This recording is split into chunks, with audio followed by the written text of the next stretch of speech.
Welcome, welcome, welcome to the Craft Your Message webinar. I'm excited to introduce our speakers today. So today we have Bob Goff and Pastor Elaine Briefman. And so about Bob, Bob Goff is the author of the New York Times best-selling Love Does and Everybody Always, and his latest book, Dream Big, released last June. He is the honorary consul to the Republic of Uganda, an attorney, and the founder of Love Does, a nonprofit human rights organization operating in Uganda, India, Nepal, Iraq, and Somalia. He is the lover of balloons, cake pops, and helping people pursue their big dreams. Bob's greatest ambitions in life are to love others, do stuff, and most importantly, to hold hands with his wife, sweet Maria Goff, and to spend time with their amazing kids. For more, check out bobdoff.com and lovedoes.org. You don't want to miss his amazing storytelling and Christian wisdom when it comes to living life in the full. And Pastor Elaine is a licensed marriage and family therapist. She is an ordained pastor gone mentor, an author, a speaker, and a trainer. Pastor Elaine was raised in church and in her early years in private Christian school, but sadly, was physically and sexually abused by her adoptive parents who were in church leadership. Through many years of acting out, mental health treatments, education, and experience, she finally found herself at the feet of Jesus, who clearly said to her, "Let's go play." Now, after providing over 20 years of professional licensed therapy and 15 years of pastoral ministries, Pastor Elaine empowers others to live their truth and their God-given identity. Thousands of ordinary people have found hope and healing through her message focused on Jesus's words, "The truth shall set you free." And so I'm going to stop sharing here and I'm going to make sure everyone is with us. And so, Bob, are you there? Hey, everybody. Good to see you. Thanks for joining us. I would love to know what you hope people will learn from today's webinar. Oh, you know what? I hope that this will be a reminder. I don't think we need any more information. What we need are some reminders about who we already are. Don't tell people what to do. Just remind them who they are. And that would be a great way for us to go through the week with the people that are around us. Like, just remind them who they are and what they were built for. And they're built to do beautiful, creative things. And we just need to get real to get there. So I'm just so glad we're with Elaine, and she'll be a great Sherpa, not a guide, a Sherpa, because guides pick the mountain you're going up. Sherpas help you get up your mountain. Like, you pick the mountain, they'll help lay the ropes. So I'm at your feet, Pastor Elaine. Love that. Love that idea of Sherpa, Bob. Thanks so much. And Elaine, I would love for you to share with us why you think that this presentation is so important for everyone watching today. Well, much like what Bob said, first I want to say, hey, welcome everybody. It's just great to see you all on here. This is just fantastic. And I want, just like Bob said, to really help people be their authentic self and then learn how to share that. And again, as you do that, you can journey alongside somebody, because in your authenticity, you can just be a real person. And so we're going to load you up with a lot of tools that will help you do that without as much stress in your brain. And I'm really looking forward to you being able to hone a specific message just for you. And so we're going to load you up like with Diana. If you were here early, Diana said, make sure you have note taking, because we're going to talk a lot. And I want you to take lots of notes, but I want to get through the beginning, so in the end, we can do some Q&A. Love that. And okay, great. With that, I'm going to go ahead and shut off my webcam, and we're going to go ahead and turn it over to you. Thanks so much. Awesome. Awesome. And so I want to let you know a little bit about what we're going to be doing today. And so I'm going to read this. I got my handy dandy notes. I want to talk about how we introduce ourselves. And there's a wide variety of ways that you can do that depending on certain situations. And then talk about how do we keep ourselves motivated And then the 4 basic things influencers need, 4 specific things that that every influencer needs. And then we're going to work on your trademark sentence. And this is a framework that I use for all of my talks. And so, Bob, I wanted to ask you, how do you in general introduce yourself, and just kind of go with that? I just say I'm Bob. Because I just think, I don't know, I feel like heaven just makes confetti out of all of our titles and accomplishments and all that, just to like celebrate the poor. So usually if somebody's heard of you, then they already know who you are. If they haven't heard of you, they'll like Google you while you're talking. And if they are neither of the above, they don't care anyway. So why bore everybody? So yeah, so I'm by training a lawyer, and I was trial lawyer for maybe 3 decades, which I'm older than dirt. So that seems like a long time. And it seems like I quit a long time ago too. So I'm doing some other stuff. My big claim to fame right now is grandfather of 2. So that is where my universe kind of orbits around right now. So I get a chance to do some stuff overseas and do some more important stuff right here. Right. And like you said, I think, and what was important, it depends on how you're introduced and how you're meeting somebody. So you can, often people say, well, you should say all this stuff. And it's like, well, typically someone's going to have read my bio to the group, or if it's an invitation to a dinner party and I don't know anybody, or if it's a networking environment. So every environment that you go to, you'll have a different way of expressing yourself. And so sometimes I'll just tell people, somebody asked me literally in an elevator one time, what do you do? And I said, well, I teach people about identity abuse, because no one is born with low self-esteem. And it got real quiet in the elevator. And we kind of went up, and then she's like, really? Tell me more. And it almost interrupted her ability to focus on the meeting that we were going to, because she wanted to hear more. And so sometimes less is more, right, Bob? So you say, I'm Bob. And then you let them ask more. And then sometimes you're introduced in a situation, and let's see here. And what's crazy is I am the consul general for Uganda to the United States, and I don't look very Ugandan. However, in Uganda, everybody calls me Excellency. Isn't that crazy? I love that. I'm like, you should meet. I've got friends in low places, and they don't. So there's something beautiful about just saying. I even think about the way that Jesus greeted people. He called them friend, or he called them brother or sister, or he gave them a nickname, like the sons of Zebedee, like sons of thunder. I think they probably had too many falafels, but to just say like, so a friend or brother or sister or a nickname. And I think sometimes when we introduce ourselves with titles or accomplishments and all the other stuff, it can create some unwanted gap. Like there's a little bit of separation then. So like, what does that mean? I'd rather just say I'm a grandpa, or if I write books every once in a while. And so first line of first book, I do all my best works on Tom Sawyer Island. And like, why would you do that? Because 650,000 people have been to Tom Sawyer Island. So to say, think of that as an introduction to a book could be like an introduction to yourself. Exactly. And there was in talking about like nicknames, there was a lady I heard one time, and she has this, her forte is kind of doing this introduction thing. And she said, talk about your name and then what your name means, or connect it in some way that people will remember it, especially if you're in an environment with a lot of people. And so I can say, hi, my name is Elaine, and Elaine means light. And I love to shine the light on your purpose and your possibility. Oh, bingo. That's great.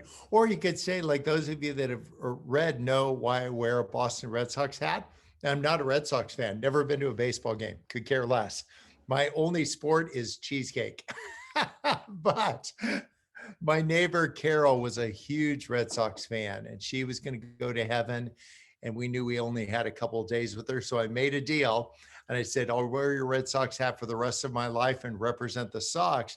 But in exchange, every time Jesus walks by you, you need to mention my name. There's a verse that said, I knew you not. Like, Carol.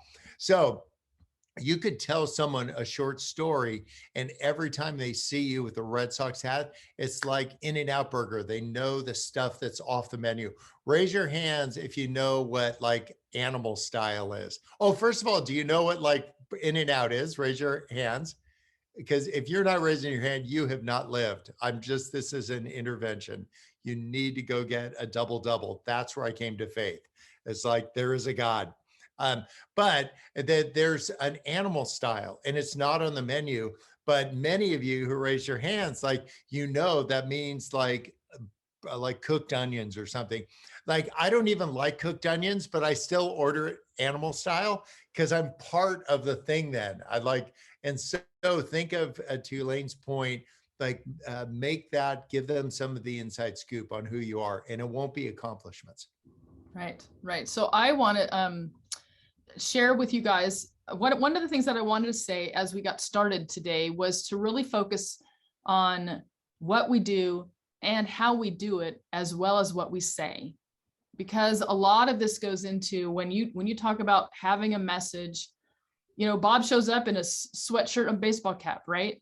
And people are always telling me, oh, you should do this, you should do that. It's like, you know what? I just like t-shirts because I wear them all the time. And so I'm trying to get like nicer ones, and have like cheerier backgrounds, that kind of stuff. But pay attention to what we do, how we do it, as well as what we say, because I think all of that comes into really being able to be effective when you talk. And do you know that you talk every day? Yes. How many of you talk every day?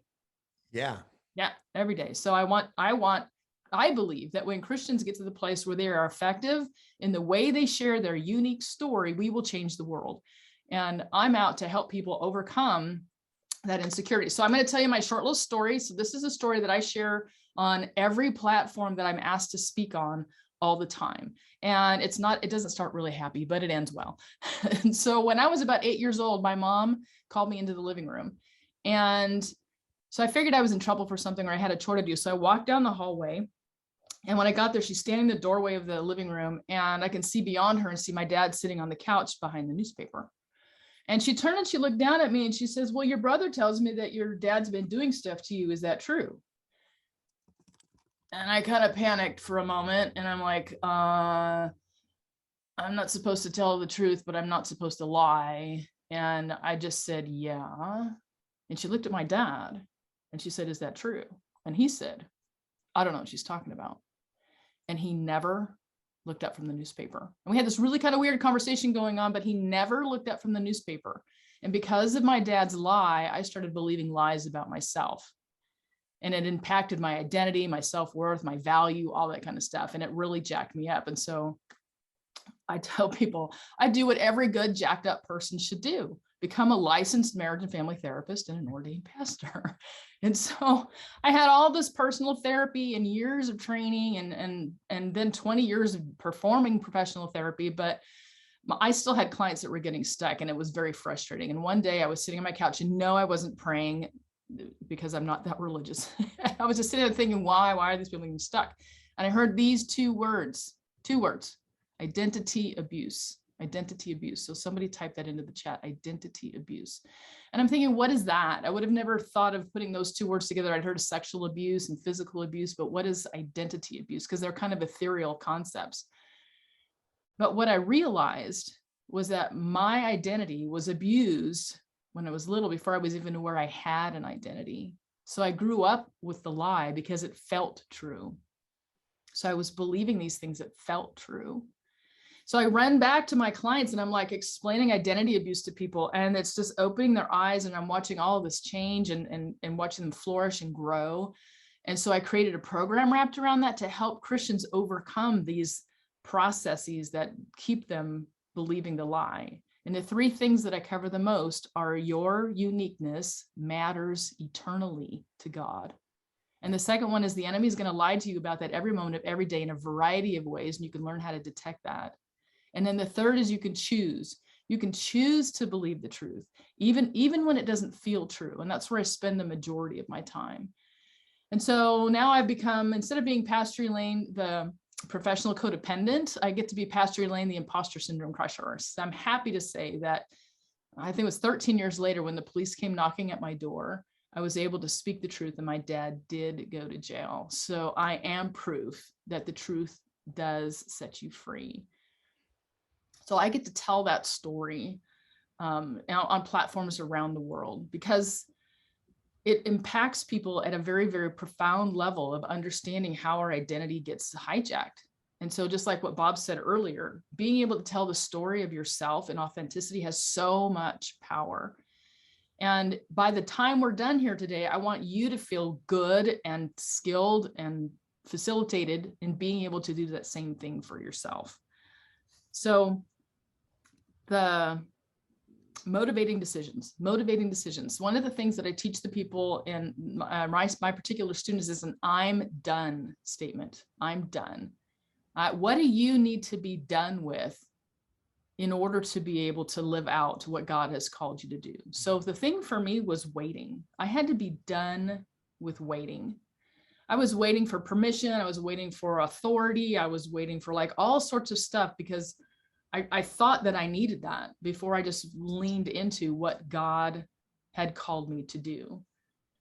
And so tell me if you can in the chat. So one of the things I made a notice in the chat, one of the things is that people are direct messaging me. So when it says, when you type in the chat, it says to, make sure you click the little thing to, and then scroll all the way to the top and it'll say everyone in the meeting. And that way everybody can see it.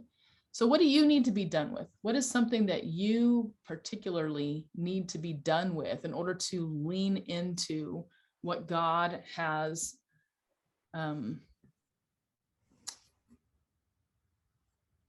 asked you to do? So it says the room is not set up to allow us to DM everyone. Well, interesting. Well, I don't know how to fix that, Miss Erlene. But anyway, so I'm seeing it, Elaine. It says it's going to everybody. So I think it's working. Yeah, some of them are going to everybody, and then some of it's not. It says I'm done with perfectionism. Yeah. Okay, here we go. I can fix that. Hang on a second. There we go. You can do it now. Sorry, guys. Live and learn. Don't we love technology? Hey, everybody. Now everybody can talk with everybody. Okay, there you go. So again, what is something? So we have perfectionism. Sometimes it's skill set level. You know, there's different things that people struggle with that keep them from like leaning into that. And so having an I'm done statement and putting it someplace in your house where you can see that something, yeah, I'm done with people pleasing, done with procrastination, done with feeling my ministry is done. Yes, Joanne. Perfection is fear. Done with clutter. Done with playing small. I love that. Done with permission. Awesome. Good job. Yeah. So write that down somewhere. I post it on a sticky note and stick it someplace where you see it regularly. Say, you know what, I'm done with that. I'm done with that. I'm done with waiting for permission to do what God has commanded me to do. And that was a real eye opener for me. God has already commanded and given us permission, and yet I'm still waiting for permission. And so, Bob, was there ever anything that you felt like you needed to be done with in your process? Yeah, it's I teach Pepperdine Law School and also at San Quentin Penitentiary. And so I was up there on Friday with the guys. I've taught a class there for 5 years, and it's very segregated. Like people of this ethnicity don't interact with people of this ethnicity. And then even like within a subgroup, if you're this ethnicity in south of Bakersfield, that's one area in the yard, and north of Bakersfield is another area in there. And you do not cross across areas. You don't even walk across the areas or cut a corner. So there's a basketball court between me and where I go, and I've always been careful to walk around it because I didn't want to get shanked. And so this time, after 5 years of being respectful, I walked up and the guy saw me stepping close. I took one foot and I stepped into the court with the one foot, but I had the other foot on the outside so I could run away like a 13-year-old girl if they came after me. So I put one foot in the court, and this guy that I'd noticed, because he's a pretty big guy, his neck size is his waist size. He passed me the ball, and it was like I was like one of the guys, kind of. So I didn't just stand with the ball. I took the shot and I missed the whole backboard. I just like missed the whole thing. But because I missed it, what I did is I took my second step into the court. So I had both feet in the court now, just barely by 2 inches, but I just had both feet in the court, and he passed me the ball again. I think he did because I was humble about it and I was respectful about it. And so I think if we approach everything that we do with kindness and respect, this is right out of one of the letters from Peter. He said, be ready to make a defense for the hope that's within you. And we're all familiar with that. But then people stop reading and they forget the second half. It says, but to do it with kindness and respect. And so as we're both making the introduction to ourselves, to be respectful, and then respectful enough to not go on the court, but not so timid that you never take a step into the court. And then once you get into the court, take a shot. And if you totally screw it up, take another shot. And so don't just run away. And I think there's something just to think you could have if your faith is kind of a orthodox like mine, that God knows everything that has happened, is happening, is going to happen, but the angels don't. The angels only know whatever God tells them. Isn't that crazy? You can check it out. It'd be Matthew 1:23. It said, the virgin will give birth and you will name this child Emmanuel. And 2 verses later, it says, so they named him Jesus. I'm like, twins. But what if you say that we're not going to always get it right? When we take the shot, we might miss. It seems like Mary did. But what we do is that we say what we're going to do is continue to take the shot. I'm going to do it with kindness and respect. If we do that in our relationships, you don't say one and done. You just say if somebody was a jerk and you tried to engage them and they were still really prickly, it must be really hard to be them. Go walk through New York's Kennedy Airport wearing a Red Sox hat. You will be reviled. People will hiss at you. But if they knew I was wearing my dead neighbor's hat, I mean, they'd feel so, well, New York, maybe not. But do you get that idea that get to know the person underneath the hat? And it took me 5 years before I took one step into the court. But I'm telling you, I'm not going to spend 5 minutes the next time. I'm going straight to the court. That's awesome. And I want to tell you guys that, because I've been working with Bob and I was having kind of a bad day, and I had emailed him and he sent me this verse, and I think it's apropos to this conversation. It says, this is Galatians 6:9. It says, let us not grow weary of doing what is good. For if we don't give up, we will in due time reap the harvest. Yeah. Take the shot. Yeah. Take the shot, and then if it's offered, take it again. And Good. In the business world, you hear this phrase that says, don't let perfect be the enemy of the done. So in other words, they like do it imperfectly. But I heard a newer one that says, don't let perfect be the enemy of the good. Because what if it's good? I mean, what if it's genuinely good, but it's not perfect? Can we let the good and the done actually be perfect? Because we're perfect, it's done and it's good. And people will say, I did this thing, but it's not perfect. And they always point out all the things that are wrong with it. It's like, but if somebody said, wow, that's really good. And you go, well, yeah, but look at this and look at this and look at this, then you're actually stealing away the good. And so don't let perfect be the enemy of the good or the enemy of the done. Okay, so I'm going to go through these next. So know your why. Yeah. So we introduce ourselves and our motivating decision, know your why. Why do you do something? What is your why?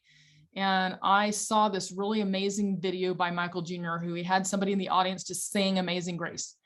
And he says, who out there can sing? And the guy sang really well. And then he said, okay, now sing it like you're singing at the funeral of somebody who you know and love, who just got killed, and da-da-da. And the way he sang it was completely different. So when you think about, when you're talking to somebody, think about why are you sharing it? So before I got on here today, it's like, I know that when people hear about identity abuse, they know somebody, if it's not themselves, whose identity has been abused. And that information changes the way that they perceive themselves and God and other people. I know that knowledge changes people. So that's my why about where I share it. So I have a commitment to myself to mention identity abuse at least once a day somewhere, because I know it makes an impact. So you need to know your why and identify your why. And Bob, and do you have like a 30-second or less why? Yeah, I think the borrowing from Joseph, it was to save many lives. You know, Don Miller did that wonderfully in his book, A Million Miles in 1,000 Years. It's kind of a stupid name for a book, but it's a great book. It's about these setbacks, and that how there were some things that went wrong and some things that were right. Like Joseph, like God talks to him, he says, you're going to rule over your brothers, which is pretty awesome, until he told his brothers, they threw him in a well. So he had a good day, and then there was a bad day. And then some good news happened, like some guys in a camel came by, pulled him out of the well.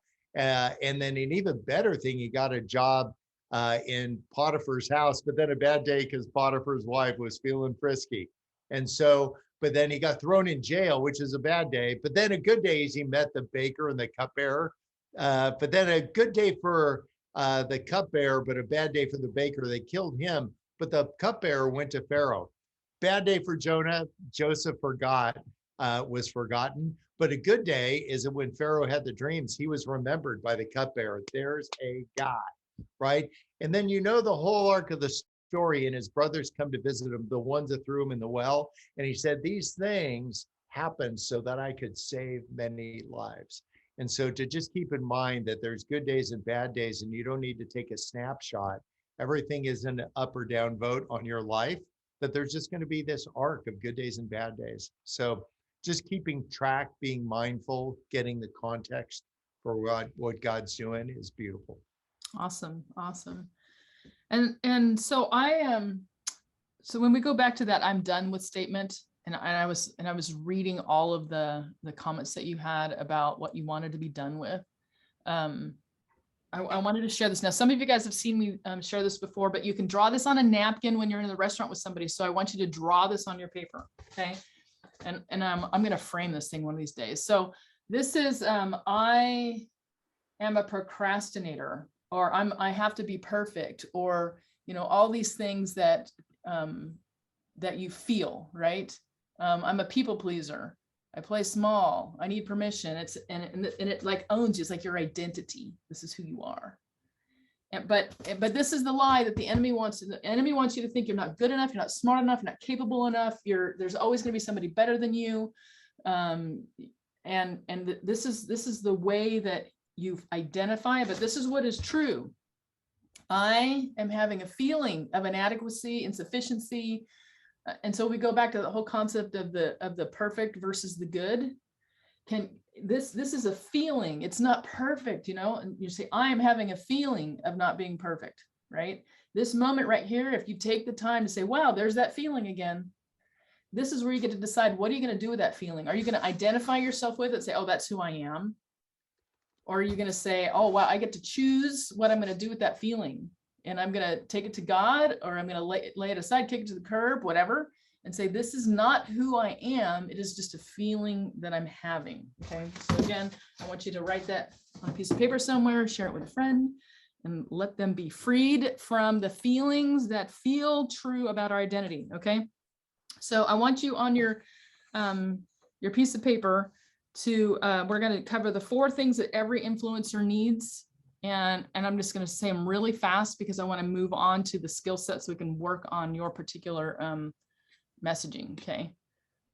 So number 1 is mindset. So these are the 4 things that every influencer needs is mindset. Number one is mindset. So that is clarity between facts and feelings, which is kind of what I just showed you. Okay, there's facts, who you are, and then there's feelings, how you feel about it. So you need to have a healthy mindset, be able to easily be able to say, wow, that's a feeling or that's a fact. And what am I going to choose to respond to? Okay. The objection that people typically have is I need to make it perfect before I start. Before I even start, it needs to be perfect before I ever put it out there and do it. And that gets you nowhere really fast. Okay. So number one is mindset. Number two is heart posture. Now this is specifically your relationship with God. I have these little things, I won't pull them all out, but they separate. You have your emotions, and then you have your physical body, and then you have your relationship with God. Okay. So your heart posture is your relationship with God. That's all it is like assessing where is your relationship with God, and try not to mix those all up and say, well, if I'm not doing things right and getting a lot of accolades, then my relationship with God must be wrong. Okay. They're distinctly different. And the objection there is I can't be what God wants. Typically people say I can never really be what God expects of me or what I want or whatever. And that's where you work on your heart posture and saying, okay, what is true versus what I feel. And the enemy is the purveyor of fear. So the enemy wants to keep you stuck. That's his goal, is to keep you as stuck as possible. And so I'm going to share this story. How many of you have heard me share the story about the day that God made you? Yes, yes, yes. Okay. So I don't think, let me see. Well, maybe I should just tell it to Bob. Yeah, So, tell me. yeah, let me tell it to Bob. Okay. So I'm going to tell you the story about the day that God made Bob. So Bob, the only thing is you can't talk. You just got to listen. Okay. There you go. All right. So there was a day that the God that made the mountains and the oceans and the seas and the flowers and the animals and trees stopped everything he was doing. And he said, I'm going to make a Bob. And he thought about you. And he took the cells of your body and he swirled them in his hand. And he thought about the color of your eyes and the color of your hair and the shape of your toes. And he was so excited. He's like, angels, check it out. I'm making me a Bob. And they're like, wow, God, you've never made anything like that before. And he says, no, Bob's different. Bob's different than anything I've ever made before. And the way he sees the world and responds to the world is going to be different than anything I've ever made before. And he thought about your favorite food and your favorite color and your favorite animal. And he says, this is good. He says, Bob, I love you. I love you so much. Everything about you matters to me. The things that bring you happiness and joy, but also the things that bring you sorrow and pain, it all matters to me. And Bob, it's my hope for you, as it is for everyone, that when I put you in the world, that you have two parents that tell you every day how much you matter to me, every day. Now, some parents will do their job really well and other parents not so much. And some parents aren't around, and then sometimes bad people do bad things to good kids. And Bob, the world's going to come along and say, you don't look right, and you don't sound right, and you don't live here, and you don't know these people, you don't have this stuff. And every day, thousands of messages will bombard you and make you feel like you're not good enough for me. And it might get really hard for you to hear my voice and to remember how much you matter to me. But Bob, I want you to know that every moment of every day, I'm right by your side. No matter where you go and no matter what you do, I will never abandon you. And Bob, I also want you to know that I will never be disappointed in you. Now, I might be disappointed in some things that you say or some things that you do, or even some things that you think about, but I'll never be disappointed in who you are, because you, Bob, are exactly the way I created you to be. And I am your biggest cheerleader. And I am looking forward to seeing you again someday and welcoming you home and giving you a great big hug. And I hope you remember that every day for the rest of your life. Amen. So good. Good. Bring it. Yeah. And it comes from Psalm 139. You know, he designed us. He knows everything about us. He loves us. Everything. He designed us in our mother's womb. I mean, everything about you is intricately designed by him. And we need to be able to receive that at that spirit level, not just in the head level. And so that goes back to heart posture. And then, so number three, moving on to number three is skill set. So that's gaining skills to do things better and feeling better about doing it. So we gain skills because we might be trying to do something and we don't feel really good because it's just not, it's kind of clunky or whatever. So we go out and we gain skills to do that. There's nothing wrong with saying, hey, I'm going to go up my skills. Nothing wrong with that. And that way we can enjoy it. It says, and the objection is I can't learn enough to be as good as I expect myself to be. That's a typical objection. but for you to say, I'm going to be good enough for God to use me, which is be myself, right? Just being authentically yourself. All right, so we had mindset, heart posture, skill set, and then mentorship. So that comes with community, validation, and guidance. Having those things that the people around us that help us along our journey. And so one of the things so all those 4 things, and the reason why I kind of want to run through those is because I don't want to run out of time, because Bob and I both like to talk a lot. We both have divine imagination, also known as ADD. So the thing that I wanted to let you know is those 4 things that we just went over, mindset, heart posture, skill set, and mentorship, are all expounded on an hour at a time, that deeper, in the Speak Strong Bootcamp that I'm doing at the last week of November. So if that's interesting to you and you want to know how to do a lot of those other things deeper, please join us for the Speak Strong Bootcamp. And so one of the objections about mentorship is that I shouldn't need help if I have a healthy relationship with God. People are always saying things like that, or they're saying, my childhood shouldn't impact me today. My childhood should not have an impact on my today. And it's like, okay, but it does. And your relationship with God may need some honing, and we all need help. I mean, it says we're born for community. We were created for community. I mean, we were not born and created to be in isolation. And our relationship with God will impact other things, but we're so afraid to get help, to admit where we're at, what we're doing, what's working well. We hear things and we judge ourselves so deeply. And so that's where mentorship comes in super helpful. And so, yeah, so the boot camp, so Diana put that in the chat if you want to check that out. Oh, excuse me. All right.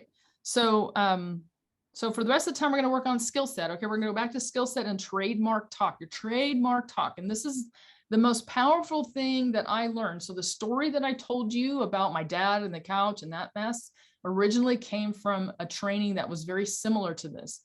I had talked with a lot of people about freedom from self-doubt. What would your life be like if you were freed from all self-doubt? And they'd say, oh, I would speak up more. And I thought, all right, I did the Speak Strong Bootcamp, and I'm like, there's got to be an easier way. So I came up with this trademark sentence. This is one sentence. Okay. So somewhere on your paper, you need to have 5 lines. And I wrote them on my dry erase board so you can actually see it. And this is what we're going to work on. Okay. Can you see that? Okay.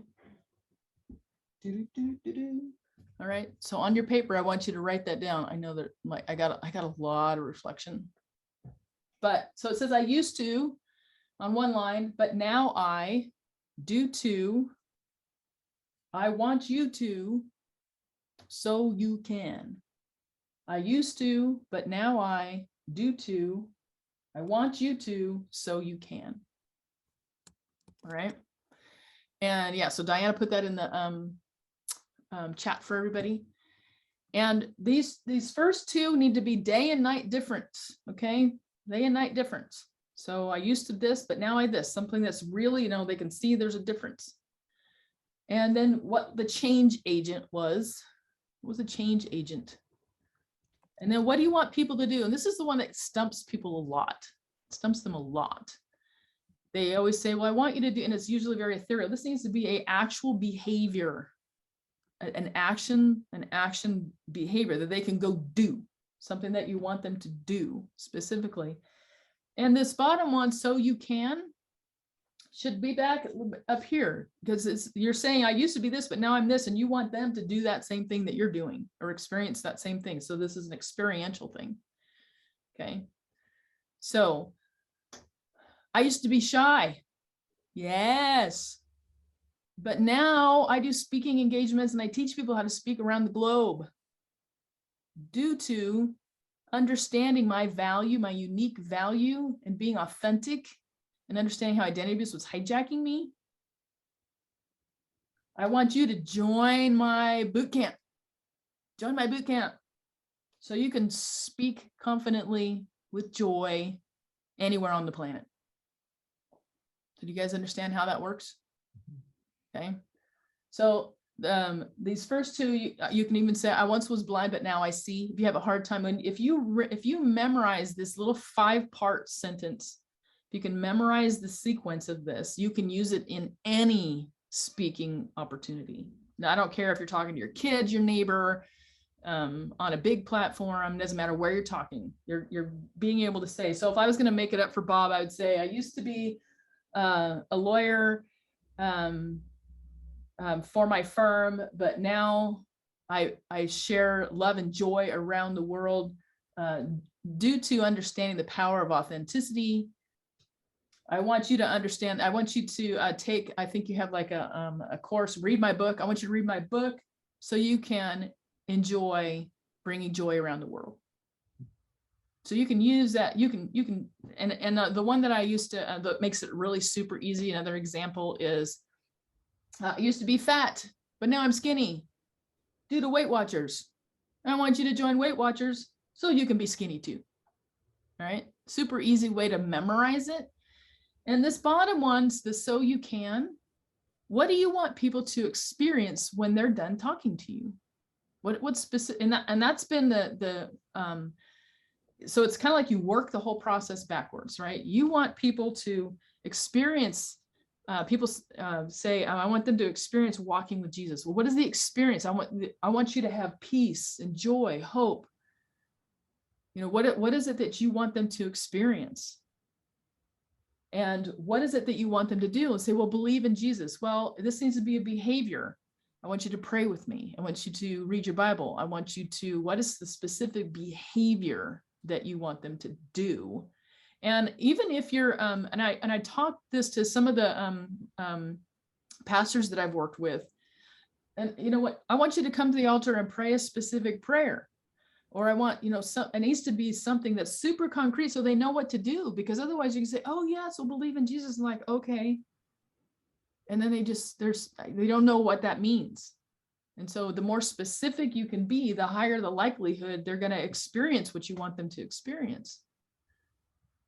And so, Bob, if you had to fill that out for yourself, what would you say? Yeah, I want people to understand early on that I'm going to make them laugh and I'm going to make them cry, but most of all, I'm going to make you think. Good. So in the arc of a book or a speaking event, I'm going to make you laugh, which says it'll be not being self-effacing, but to just like kind of set the tone in the room. But then I'm going to make you sad. I'm going to make you think about something, not to manipulate people's emotions, but people want to experience that. As you get 2,500 words in a chapter of a book to make them like engage them. Sometimes that means make them kind of grin about something, and then make them like sad to feel an emotion, what that would be, to feel loss or rejection or some of the common emotions we've all felt, tap into that. But then also to make the promise, I'm going to make you think. So you might frame your whatever form you express it in those 3 areas: laugh, cry, and think. Good. And when I used to preach regularly, when I would stand at the door and shake hands with people, they would say, wow, you make me think. I'm like, yay, you weren't sleeping. Yeah, so you're the one. Yes. Okay, so is there anybody who wants to share what they've done so far on this? Have you filled it out for yourself that you'd like to share? Ray, just raise your hand. Remember, don't let perfect be the enemy of the good. All right, Miss Joanne, please go ahead and unmute yourself and share it. Always challenge me. I used to feel I no longer had a ministry, but now I know that my ministry will go on until I'm gone. And that's due to the fact that Christ showed me scriptures that says, even in my old age, I'll bear fruit, and that even with my gray hair, he'll always be by my side. And I would like you to get a hold of me at my email, blah, blah, blah, blah, blah, so that I can talk with you and walk with you to show you that you can still have a vibrant ministry and a vibrant place to do something for Christ, even in your old age. Yay, good job. That's awesome. That's awesome. Now I have to admit, you know, Joanne's had lots of practice because she's one of my students, but her story is phenomenal because she really, when she first met me, she was really seriously believing that because of her age, there was no more ministry left for her. And as you listen to that, did you hear it was just her story, right? There was nothing really wild. It wasn't super fancy. It was just simply her story. She used to believe that she was too old, that there was no ministry left for her. But now she knows that's not true because of scripture, just because of scripture. And she wants you to email her so that she can show you how your ministry can continue until the day you cross over. That is so beautiful. That is absolutely so beautiful. All right, who wants to go next? Give it a shot. All right, Christy writes, I used to be consumed with body image, but now I have freedom due to learning how God sees me. I want you to accept God. Awesome, Christy. And so how would they go about accepting God? What is it that they would do to be able to do that? I hit enter too quickly. It didn't finish. So it was actually accepting God's love for you. And so part of that would also be joining me for my new exercise classes that are more based on God's love over you and worshiping God than exercise itself. And then the last line would be so you can have freedom. Awesome. Awesome. Yeah. Freedom from body image stuff. So how many of you have ever had a body image issue? Yeah. Too old, too short, too whatever. Right. And so again, she's just sharing her story, right? Just sharing her story and being able to just in a very easy way. There's the before and the after and what the change agent was. And then the specific thing that you want them to do, right? Join Christy's exercise group, where she uses worship as the primary methodology so that you can be freed from that as well. All right. Who wants to go next? This is your chance, your turn, your thing. Did anybody else put anything in there? Nancy. I used to live in self-doubt and insecurity, but now I live in freedom, knowing who I am according to scripture and can speak hope into other people's lives due to the fact that I learned to believe in the truth of scripture. I want you to join my Facebook group, Reignite Your Heart, so that you can experience freedom in your own life through messages I share and interaction in God's word. So you guys see how it's just a story. You're just telling your story. And it's your authenticity in that storytelling that makes it the most powerful.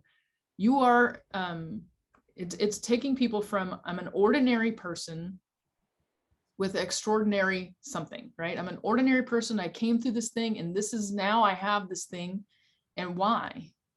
And so it doesn't have to be fancy. One of the biggest things when I went through my training was, I was afraid I was going to come across as a salesman. And I just dreaded that. And they're like, oh, you need to do this, this. And I'm like, no. And I would just fight it. And I thought, all right, I'm just going to work the program and see. And so I've tweaked that a lot to actually fit me. And I was in a speaking competition. Gosh, it was almost 2 years ago. And everybody who went, I was number 11 out of 14. And we're all lined up against this wall watching each other go. And everybody who went before me was like, you know what you need? And it's like, oh, the used car salesman. And I would tell myself over and over and over again, talk like you're talking to people across the coffee table. This is coffee table talk. I just want to hear, you know what? I used to be like super shy. If you learn this framework, you can add tons of information. I can say I was super shy and would never talk to anybody. And even at my church where I was on staff as a pastor, I would sit by myself. I mean, I can go on and on and on, right? I can expand every single segment of this, but if you learn the basic of it, then it's going to help you a lot. And then say, now I get to teach and I get to connect with people. I get to, I've had people from, gosh, I think like 5 different countries be guest speakers in my groups. It's just been amazing now, because I've been able to overcome all of the mind junk, right? And I can just share that story and people go, wow. And I tell people, if I can do it, you can do it too, you know? So Carrie says, no, that was Heather. So Carrie says, I used to be a bully. Now I am a joyful artist by the transformation of Christ's love. I want you to purchase my artwork to bring a little piece of joy into your environment. See, nice and short and sweet. That's awesome. Yeah. And Carrie's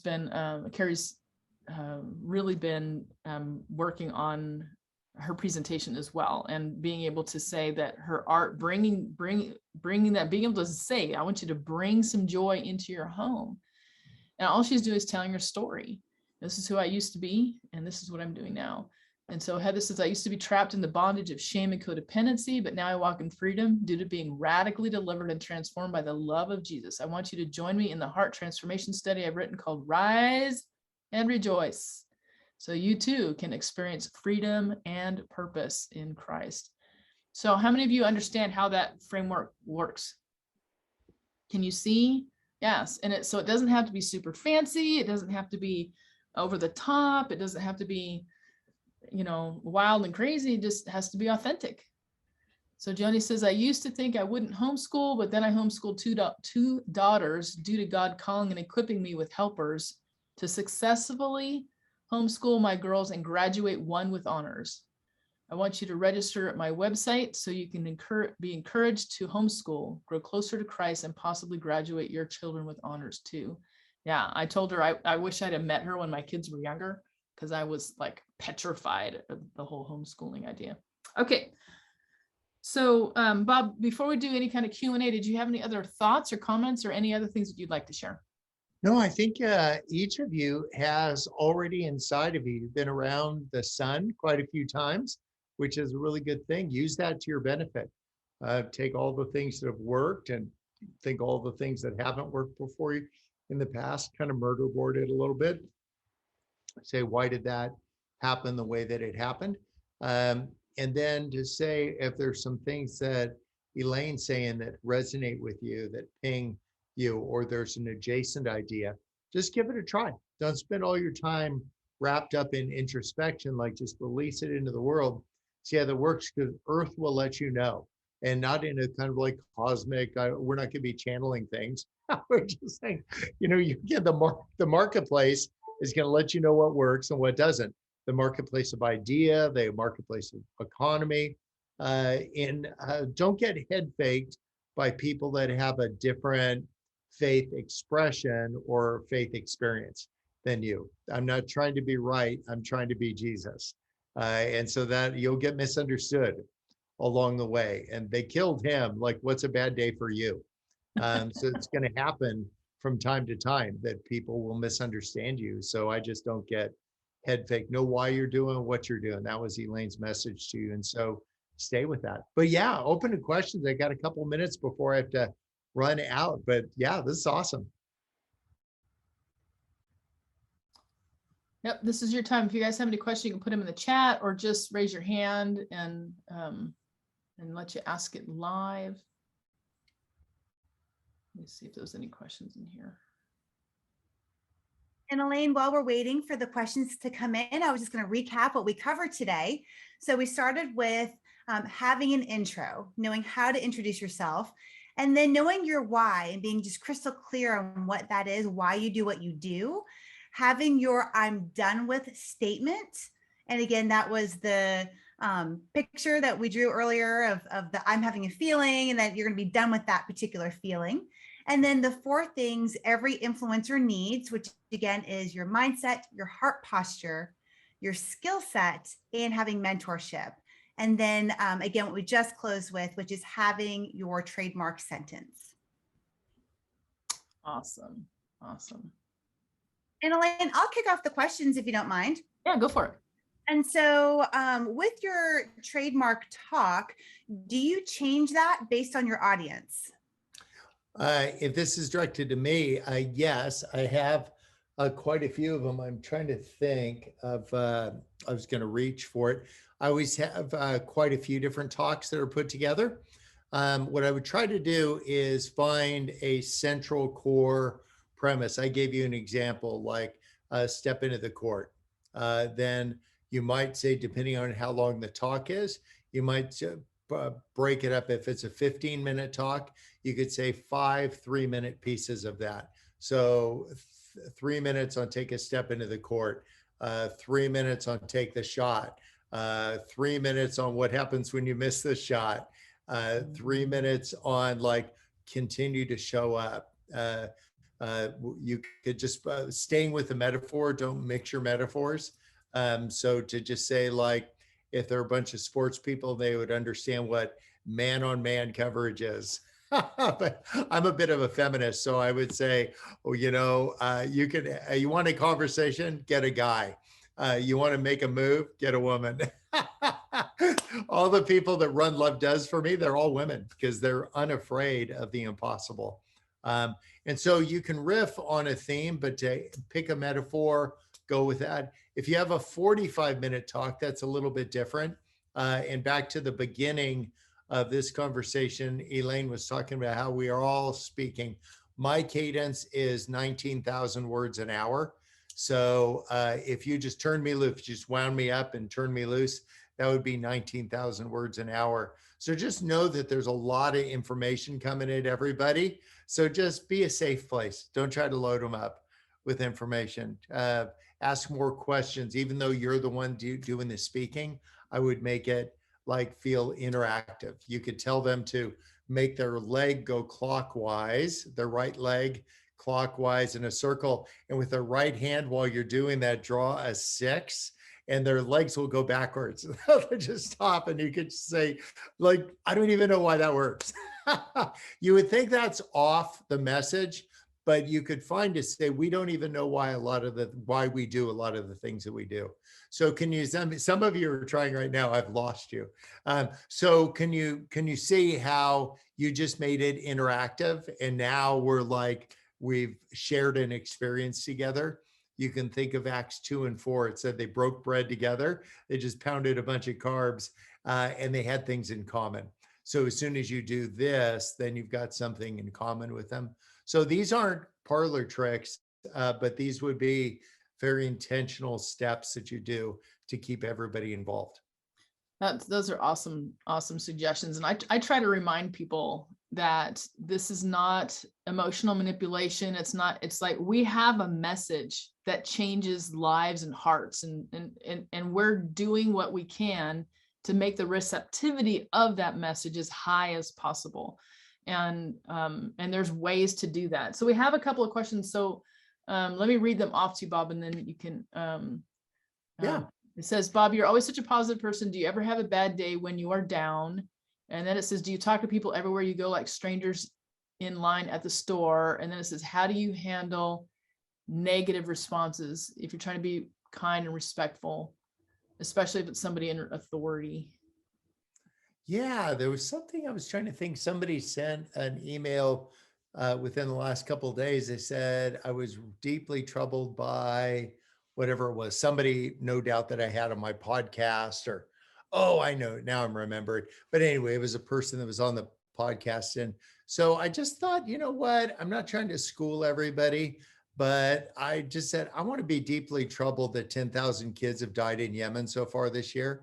I'm not trying to introduce drama to this, but I want to be deeply troubled by some of my own personal failures, the big public ones, or the even bigger private ones. I want to be deeply troubled. Don't get troubled by who's on my podcast for 30 minutes. Find something bigger to be deeply troubled by. So that would probably be the outer edge of me engaging somebody who was felt like a critical spirit. But most of the time, I just don't swing at every pitch. I just figure that people are just going to move on, because otherwise, here it is a day or two later, and I just spend 15 seconds of airtime talking about the junk mail. Do you guys get mail at your house? I'm assuming, like, lots of mail, like bills and other letters from friends, and then you get a lot of junk mail.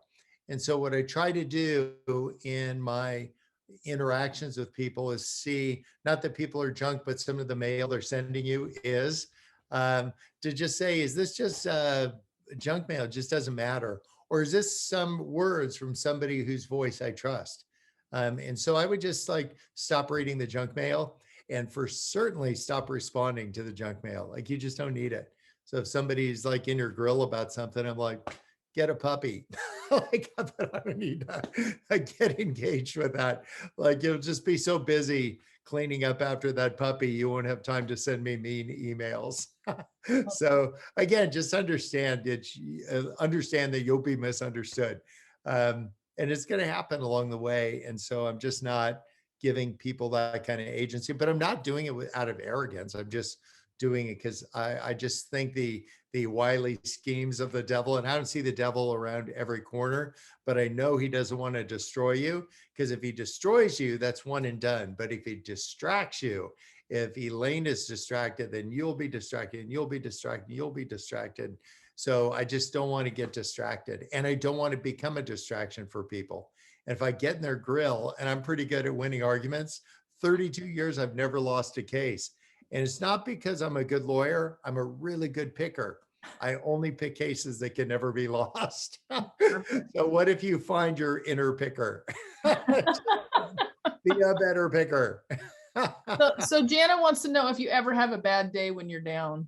I do, and I don't punch the wall because it just break my hand and some drywall.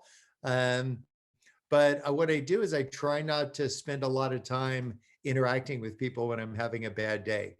And sometimes people spend more time interacting people because they're having a bad day. And I just say, be smarter. Just, if you're having a bad day, just, I don't know, 2 words, shut up. Just keeping it real. Right. So what if you just stop spreading all that goo on everybody and just say, like, I'm just gonna like kind of keep it right in here. Maybe I tend to be to the point, but you wouldn't guess that because I'm like just talking about baseball analogies and basketball, and I'm being there. But when somebody sends an email, I'll send my response. Yes, we're starting the school in Congo, and let's get it started tomorrow. If the contractor doesn't show up, get a new one. Then what I do is I'll add a sentence before it and 2 sentences after, where I'm so encouraged by all of the neat things happening in the DR Congo. Thank you so much for being part of it. Then I'll say, if the contractor doesn't show up on Wednesday, get rid of them. I'll say, but you know, we're all busy.